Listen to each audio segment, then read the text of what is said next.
Empat tanda bahawa Allah mencintai kamu, Allah sayang kamu. Dengar elok-elok. Ada empat tanda Allah sayang kepada kamu. Satu, habbaba ilaikumul iman wa zayyanahu fi qulubikum wa karraha ilaikumul kufra wal fusuqa wal isyan. Ulaika humur rasyidun. Ini ayat Quran. Tanda pertama, Allah sayang kamu. Kita tak tahu Allah sayang tak Wadi Anwar, Allah sayang tak Fulan bin Fulan. Kita tak tahu tuan-tuan, kita tak tahu. Kecuali zaman Rasulullah, zaman Nabi, sebahagian sahabat Nabi beritahu Allah sayang kamu.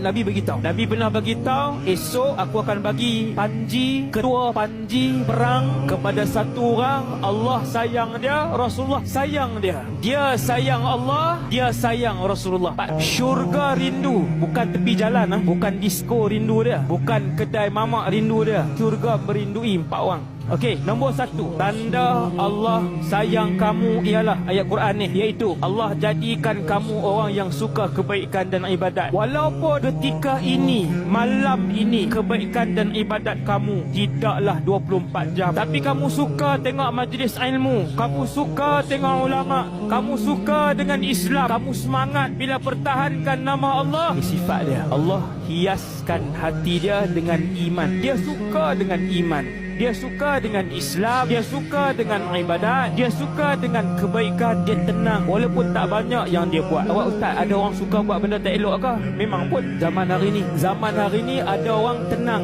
bila buat benda maksiat. Dia tunjuk dedah pakai ketat-ketat. Dia tak rasa dosa dengan maksiat. Dia tak rasa bersalah dengan maksiat. Dia tak rasa bersalah bila tinggal puasa Ramadan. Tak rasa bersalah tinggal semayang. Tak rasa bersalah tak tutup aurat. Tak rasa bersalah tinggal puasa Ramadan. Tanda Allah benci dengan kamu. Allah benci dengan kamu. Wal'iyadzubillah. Hati-hati, tanda itu jelas dalam diri sebahagian daripada kita. Dan setiap orang yang dengar ucapan saya ni, dia tahu dia berada di situ. Dia okey je, tak semayang. Macam hari ni dia tak semayang 2 waktu. Biasa sebahagian orang Zuhur 1.30, pukul 2 dia dah resah kalau dia tak solat. Betul tak? Sebahagian manusia yang Allah hias iman di hati dia, Zuhur 1.30, kalau dia tak solat lagi jam 2, hati dia dah resah. Dia tak boleh buat dah kerja.